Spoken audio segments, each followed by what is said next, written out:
시가총액률이란 외국인과 기관의 수급이 해당 종목에 얼마나 무게감 있게 들어왔는지를 보는 기준입니다. 예를 들어 같은 300억의 순매수라고 할지라도 시가총액이 5조 원인 종목과 시가총액이 5천억인 종목이 받아들이는 의미는 전혀 다를 수밖에 없습니다. 그래서 오늘은 외국인과 기관의 수급을 시가총액으로 나눈 시가총액률 관점에서 데이터를 하나씩 정리해 보겠습니다. 시가총액률이란 단어가 생소하신 분들은 관련 영상을 링크해 두겠으니 우측 상단의 카드를 확인하시면 도움이 될 것입니다. 먼저 분석 대상은 시가총액 1조 5천억 원을 기준으로 시총 1위 삼성전자부터 시가총액 237위인 MNC 솔루션까지입니다. 그러면은 2016년 1월 16일 기준 시총률 데이터 확인해 보겠습니다. 먼저 지금 보고 계시는 자료는 2026년 1월 12일부터 2026년 1월 16일까지 최근 5거래일 동안의 데이터입니다. 최근 5거래일 동안 외국인이 단독으로 가장 많은 순매수를 기록한 종목들의 순서입니다. 외국인은 지난 한 주 한화오션을 무려 6,751억 순매수하였고 이 금액은 전체 시가총액의 1.44%에 해당하는 금액이었습니다. 이런 외국인의 대량 매수에 힘입어 한화오션은 지난 한 주 9.38%의 상승률을 기록하였습니다. 이번에는 외국인 단독으로 지난 한 주 동안 가장 많은 순매도를 기록한 종목입니다. 외국인이 지난 한 주 가장 많은 순매도를 기록한 종목은 다름 아닌 삼성전자였는데 5거래일 동안 무려 1조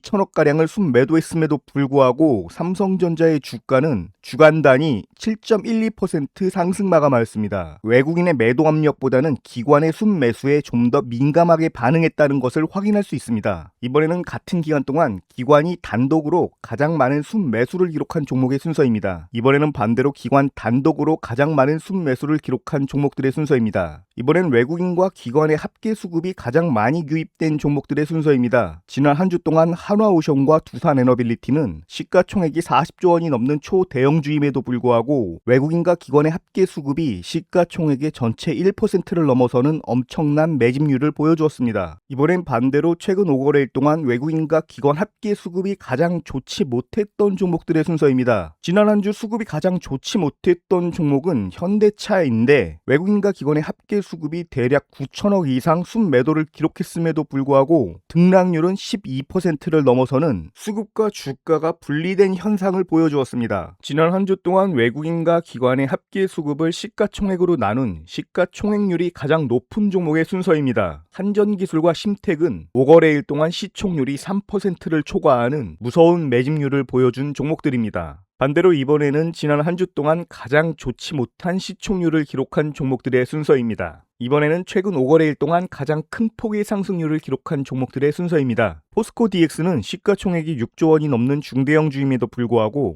주간 단위 50%가 넘는 급등세를 기록하였습니다. 반대로 가장 큰 폭으로 하락한 종목들의 순서입니다. 저의 경우에는 시가총액률을 근거로 1차 관심 종목을 선정하고 있는데 분석기간이 5거래일일 경우에는 시총률은 0.7%인 종목을 선호하고 있으며 외국인과 기관의 합계 수급은 250억 이상 유입된 종목들을 선호하고 있습니다. 또한 수급 여건이 아무리 좋다고 하더라도 저는 단기간에 급등한 종목들을 추격 매수하는 것은 바람직하지 않다고 생각하고 있기 때문에 한 주 동안 15% 이상 급등한 종목들은 관심 종목에서 배제하고 있는 편입니다. 물론 저의 이런 기준이나 조건 등은 지난 한 주 동안의 장 상황이나 외부 환경 등의 변수에 의해 조금씩 어느 정도는 유동적이라는 점 미리 말씀드리겠습니다. 그러면 저의 이런 기준들을 반영해서 최근 5거래일 동안의 자료에서 관심 종목을 1차적으로 찾아내 보도록 하겠습니다. 최근 5거래일 동안 외국인과 기관의 합계 수급 250억 이상이 유입된 종목들은 종목명을 붉은색으로 표시해 보았습니다. 최상단의 한화오션부터 NH투자증권까지가 지난 한 주 동안 외국인과 기관의 수급 250억 이상이 유입된 종목들입니다. 그러면 여기에 시가총액률이 0.7%를 넘어가는 종목들 체크해 보겠습니다. 화면에서 오렌지색으로 표시된 종목들은 지난 한 주 동안 시가총액률이 0.7% 이상인 종목들입니다. 그러면 이번에는 이들 종목들 중에서 15% 이상 급등한 종목들을 따로 체크해서 배제해 보겠습니다. 화면 하단에 있는 고려아연부터 금호석유화학까지는 지난 한 주 동안 15% 넘게 급등한 종목들이기에 관심 종목에서 배제시키도록 하겠습니다. 이번에는 지나치게 큰 시가총액으로 인해 전체 시가총액률은 0.7%에 미치지 못하지만 지난 한 주 동안 외국인과 기관의 합계 수급이 700억 이상 유입된 대량 매수 종목들 한번 따로 체크해 체크해 보겠습니다. 지금 보고 계시는 화면에서 오렌지색으로 표시된 종목들은 최근 5거래일 동안 시가총액이 0.7%를 넘어가는 종목들이며, 보라색으로 표시되는 종목들은 외국인과 기관의 합계 수급이 대량으로 유입된 종목들입니다. 수급 여건이 매우 양호한 이 두 집단 속에서 저는 상대적으로 덜 오른 종목에 집중하고 있습니다. 삼성중공업을 비롯한 노란색으로 표시된 5종목이 최근 5거래일 동안 수급 여건은 매우 양호함에도 불구하고 상대적으로 덜 올랐기에 상승 여력이 있다고 판단되는 저의 1차 관심 종목들입니다.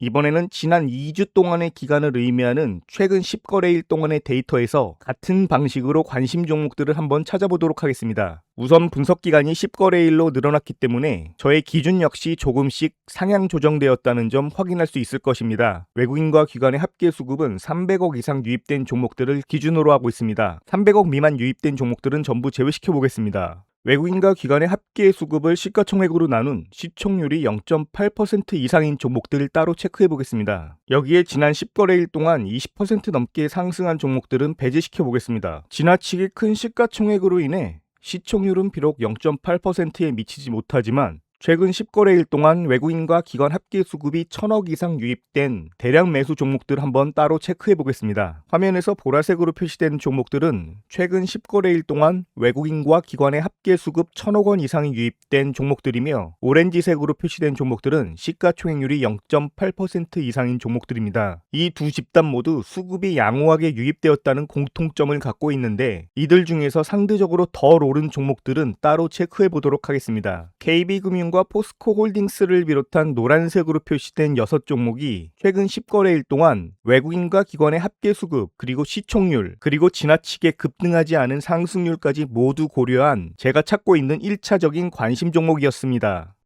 같은 방식으로 한 달의 기간을 의미하는 최근 20거래일 동안의 자료에서도 관심 종목을 찾아보도록 하겠습니다. 분석 기간이 20거래일일 경우에는 외국인과 기관의 합계 수급이 500억 미만으로 유입된 종목들은 전부 제외시키겠습니다. 여기에 시가총액이 1% 이상인 종목들은 오렌지색으로 한번 표시해 보도록 하겠습니다. DB하이텍부터 현대무벡스까지는 최근 한 달 동안의 주가 상승률이 30%를 초과하는 종목들이기 때문에 1차적인 관심 종목에서 제외시키도록 하겠습니다. 지나치게 큰 시가총액으로 인해 시총률이 1%에는 미치지 못하지만 최근 20거래일 동안 외국인과 기관의 합계 수급이 2천억 이상 유입된 종목들은 따로 체크해 보겠습니다. 화면에서 보라색으로 표시된 종목들은 최근 20거래일 기준으로 외국인과 기관의 합계 수급이 2천억 이상 유입된 종목들이며, 오렌지색으로 표시된 종목들은 시총률이 1%가 넘어가는 종목들입니다. 이 두 집단은 상대적으로 수급이 양호하게 유입된 종목이라는 공통점이 있는데, 이들 종목들 중에서 상대적으로 덜 오른 종목들을 한번 체크해 보겠습니다. 네이버와 대한항공 그리고 포스코홀딩스까지 노란색으로 표시된 세 종목은 최근 20거래일 동안 외국인과 기관의 합계 수급과 시총률, 그리고 지나치게 상승하지 않은 주가까지 세 가지 저의 조건을 모두 만족하는 1차적인 관심 종목들입니다. 각각 5거래일과 10거래일 그리고 20거래일에서의 1차적인 관심 종목들을 한 군데에 모아놓으니 11종목이 되었습니다. 시가총액률이 무조건 높다고 해서 주가가 반드시 오르는 건 아닙니다. 그래서 저는 마지막에 차트와 체결 강도, 그리고 기술적 지표나 수급 흐름 등을 다시 한 번 더 체크하고 있습니다. 이번 영상을 정리하자면 이렇습니다.